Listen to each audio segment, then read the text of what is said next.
Hello, Our Savior's Lutheran Church. The Lord be with you. Welcome to your pre-annual meeting Q&A. Got the annual meeting coming up this Sunday, and each year, typically the Sunday prior to the annual meeting, we have a Q&A to talk about the proposed budget for the coming year and to talk about plans that we have for the year ahead. Now, of course, this has been a year like no other, so we have ourselves, I guess, then a Q&A like no other. It's been a challenging year, but it's been a good year. There's been a lot of opportunities, new opportunities, unseen opportunities to do God's work and God's mission in this world. It's been my pleasure to do that with you as we worked hard and sometimes struggled to find our way forward, see where the need is greatest, see where God is calling us to be and to serve. So I thank you for watching this. I thank you again also for your participation in the annual meeting this Sunday. We're going to be having worship in person, 9 o'clock in the morning.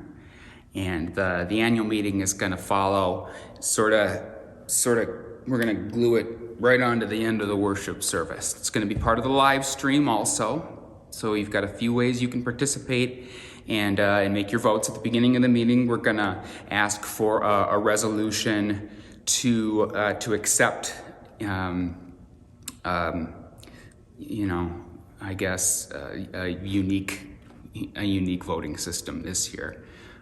By way of emailing your vote in if you like, calling the church office, leaving a voicemail. You can submit it in writing if you like. You can make comment on the worship video, or you can be here in person. Obviously, this is a bit of a scattered way to do it, but I think this is going to be the best way that we make sure that everybody who wants to have a vote in this annual meeting is able to do so. It's in line with the recommendations that we've received from the Synod and in line with what many of the other churches in the area have done. We're typically done with our annual meeting by this time, so we're kind of right on the tail end of annual meeting season, and all the congregations are kind of in the same boat. We're going to get the business done. We're going to do it well. So I've just gotten a few questions. I'm just going to work my way through them. If you have more questions from these, if these spring new thoughts, reach out, let you know. Whether it's a one-on-one answer or something that needs to be addressed at the beginning of the annual meeting, we're going to try to be concise in the way that we do it. But we want we want every question that comes up to be able to receive an answer. Okay. First question, does the Church Council have a long-range planning goal? And if so, what is it? We do have a long-range planning goal. The long-range planning goal is to tighten down our focus on our core ministries and to become fiscally balanced. We're working towards a balanced budget. Like a lot of other congregations, across the country, across the world, we've seen offerings and attendance and membership decrease kind of gradually but steadily over the past probably 30 years or so. And at the beginning of that time, a lot of the congregations had a large surplus of savings, and in order to float for a while, they said, well, we'll borrow from ourselves until we can right the ship and we can get things back straight. Well, it's been a long time coming for many congregations, but we, like them, have borrowed from ourselves steadily and slowly to the point where it's not going to be viable to continue to do that for more than a handful of years. So we're going to focus on balancing that budget, focusing on our core ministries, what we do best, and making that our identity. And I think you know our identity probably just as well as I do. What we want to be is the best neighbors. We are good at serving. We feel good about it. We like it, and we do it well. So we're focusing on tightening those things up. We're going to be strengthening our ministry partnership with Churches United and some of the social ministries in town, the social programs in town, and we're working towards balancing our budget for the year 2022. Now that had been our goal since I got here, and I was really thinking that this last year would completely derail that goal. But you know what? You all are very faithful, and you're very generous, and you're very committed to your congregation. And it's humbling to be your pastor and to see how you have continued to pull and continue to support us during a time that's unprecedented in its difficulty and just unique in its challenge.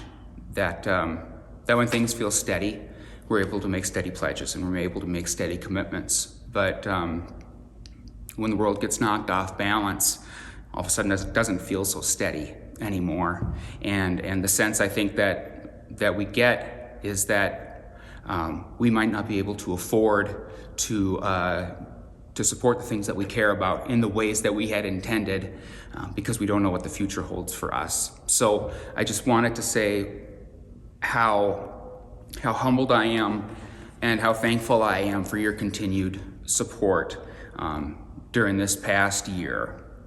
The pledged amount that we'd received was less for 2020 than what had been pledged. So the amount received was a bit less than the amount pledged. But the unpledged money that we've received, there's many ways to give in our congregation: pledged offering and cash gifts, or folks who don't pledge, or special gifts. Those basically balanced out the shortfall, the small shortfall that we've had in our pledged giving for this year, and we were able to finish the year right around $11,000 in deficit. Now, we had planned a deficit again last year, like we've been planning deficit every year, meaning that we knew that we were going to have to spend more than we gave in, or more than we got in, more than we received, which is part of our plan, as we're trying to correct that. But that $11,000 shortfall is way less than what we were expecting, which leads me to another question on here. Where's there an accounting for the stimulus money that was received, and how has it been saved and or spent? Now, we as a congregation applied for a payment protection plan loan from the government last spring, and we received an amount of $46,500 from the government, which equaled out to be 3 months of salary for the entire staff. You can find that on your annual report. It's on the balance sheet, page 6 of the annual report. It's about halfway down. It's labeled stimulus funds, $46,500. A lot of congregations made the decision to apply that into their general fund, take that money, put it into their general fund. And what that really does is it looks like it bumps up that the income that we'd received in the year. We didn't do that. What we did is held it in a designated account. So it's kind of set off to the side. It's not income, and it's not a payment. It's not a debt or a credit. What it is it's a special gift, and we've set it aside because it's a loan. Now, it's a forgivable loan, and we're in the forgiveness process, but we made the decision that until that loan is forgiven, we're not going to count it as an income. Until that loan is forgiven, it's actually a liability, which is why we've set it aside here. Now, If we had put it directly into the general fund, if we had marked it as an income in the general fund, which is what a lot of congregations did, that $11,000 shortfall that we had last year would actually turn into a $35,000 surplus. We would have finished the year in the black, which is the first time in many years that we would have done that. So I think, again, that speaks to just how committed you were in your stewardship and your support for your congregation this last year. We are doing well, and we continue to be on our way to that long-term goal of balancing our budget, our income, and our expenses so that we can best serve as good neighbors in our community. We want you to know that those funds are still there. They haven't been spent. They haven't been earmarked. They're going to be used if need be, but the hope and the expectation is that we're going to be continuing to work our way towards that balanced budget. Now, another question is, if you look right above the stimulus funds to the loan payable internal, that $123,920, that indicates that's the amount that we've borrowed from our savings, the amount that we owe ourselves back that we borrowed from our savings to make up those shortfalls in income. We're working on building those down, but that money that we owe ourselves is still outstanding. So we have decisions to make on how we go about paying that back, or do we forgive ourselves and just say that that's written off? And at the same time, if we do that, well, then that just decreases the amount of savings that we have. We need to have a certain amount of savings to make sure that we can make it through lean times. Next question is information on the accounting related to the Irene Olson estate. And that's a great question. It's one that's come up many times, and that was such a generous gift, and I know that folks are interested in knowing the details about that. Transparency is important to you on that. I want you to know that transparency is important to me as well. Okay. The full amount that we received, I can't recall it right off the top of my head, but it's around $650,000, I believe, was the full amount, because it came in different chunks from there was life insurance, and there was annuities, and there was income that came from land sales, and Ms. Olson was, just so generous to her congregation, and not just her congregation, many ministries, in many institutions around town and around the state. But you can see the remaining amount is on the same page 6 of your annual report. On the left-hand column, Estate 2 is the remaining amount from the Irene Olson estate at $368,808. Now, the ways that we've spent that are the biggest one is the kitchen, which is in the final stages of being refinished and renewed and renovated, and it's going to be wonderful. It's going to serve us so well for the years to come.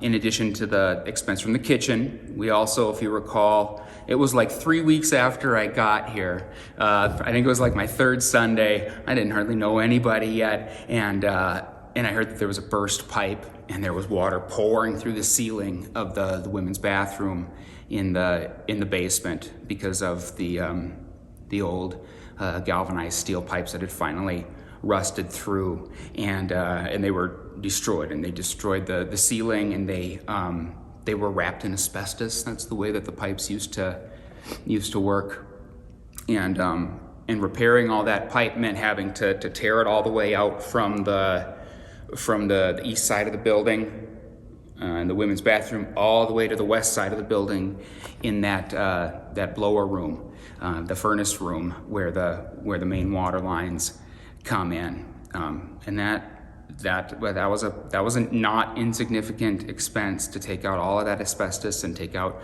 and replace all of that piping. And when we did, we made the decision to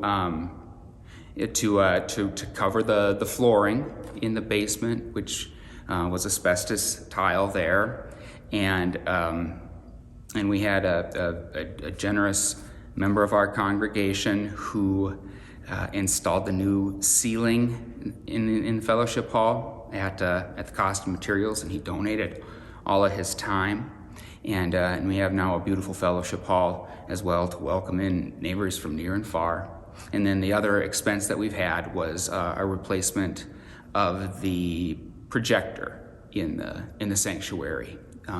The projector that had been there for about 12 years finally kicked the bucket not long before the pandemic started. So we've got a new projector. It hasn't seen a whole lot of use yet, but those are our three main expenses. This $368,000 is what we have left. Now, the kitchen has not been completely paid off yet. There's an amount there that's due, that's going to be coming out of that amount. But I know that one of the larger questions is how we make the decisions to spend the money. And I wanted to be clear, and we can talk about this. If you've got specific questions, you can sure come and ask me. I'm happy to visit about it with you. But I've got Irene Olson's will right here, and because I wanted to get the language just right, how she said how we ought to spend it. Okay? She said the amount that's designated to Our Savior's Lutheran Church in Moorhead is to be used as follows: 20% for the general fund, 20% for missions, 20% to be used for the music department, 20% for classroom or teaching, youths and adults, 20% to be used for the Altar Guild, which those are pretty clear preferences. And then it says, if any of the above purposes cannot be fulfilled, then the amount shall be used in any such manner as the governing board shall determine. Which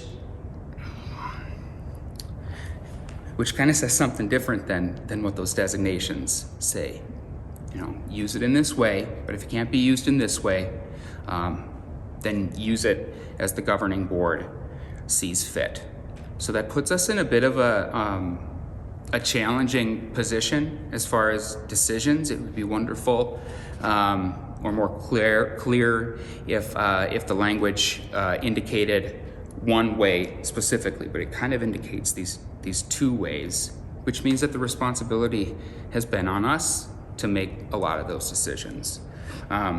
So my two guiding principles in how we go about this is, whatever we do, I want it to be in the spirit that Irene Olson gave the gift, and because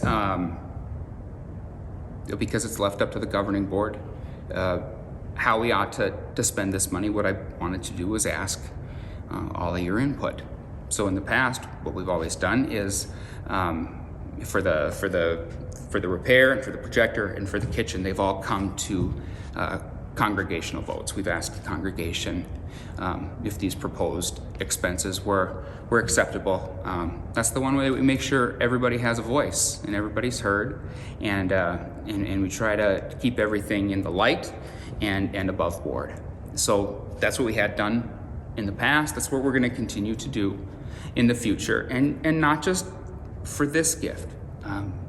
All the decisions we make, we see ourselves as a family in the community, and as a family, we make family decisions together. Now that's a commitment that I have, and I know that's a commitment that you have, and so I appreciate patience and the trust that you've given me in order to make sure that we can do this and do it well. Okay? And as I've said, if you've got further questions on that matter, you can certainly come and ask me. I'm happy to talk about it with you. Next question was how are staff and personnel positions split as far as who's paid for full-time, half-time, quarter-time work, etc. I sat down and I did I did some sketching out on this on my own, so if I'm missing anybody, please forgive me. The majority of the people that we've got on staff are on a stipend or a salary basis, not per hour, so it makes it a bit difficult to say with a good degree of accuracy whether they are quarter time or half time. For instance, our cleaning services for the building in the sanctuary, we contract those out, so those are not employees of Our Saviors. We pay another company to come in and do that. But our choir director, she's on a stipend or a salary basis. She's at roughly a quarter time. Our organist and director of our music, he's contracted out on salary, also roughly about half time. Visitation pastor role is roughly half time. Our groundskeeper and our setup person, his main responsibilities are mowing the lawn in the summer and shoveling snow in the winter, and then setting up various rooms for various meetings and programs. We have him on stipend for roughly 5 hours a week. Melissa, who was previously full-time with youth and family, she's half-time currently. Now that she's a seminary student studying to become a pastor, we've got her half-time and doing mostly organizational stuff, mostly behind-the-scenes stuff. And she's really helping make sure that things get scheduled and scheduled and planned out smoothly. Our office administrator, she's roughly 3/4 the time, and the pastor, lead pastor role, that's yours truly. I'm full-time. Those are the questions that I've gotten. Hope those have been acceptable answers. If you need clarity, you can reach out. You can email me, pastor.jake.anderson@gmail.com. You can call the church office. You can call my cell phone. Like I said, I'm really happy to visit with y'all. Transparency is really important to me. The one thing that I think is a bit of a challenge is I want you to be able to have the information that you want, but I have a hard time guessing or knowing exactly the information that everybody needs. So if you've got a specific question, please help me out by coming and asking me or anybody specifically, and we'll try our best to get you specific answers. And if the answer that we give isn't good enough, you let us know and we'll work on it, okay? Thank you so much, and I look forward to seeing you on Sunday. I look forward to another great year ahead. God's peace be with you. Bye.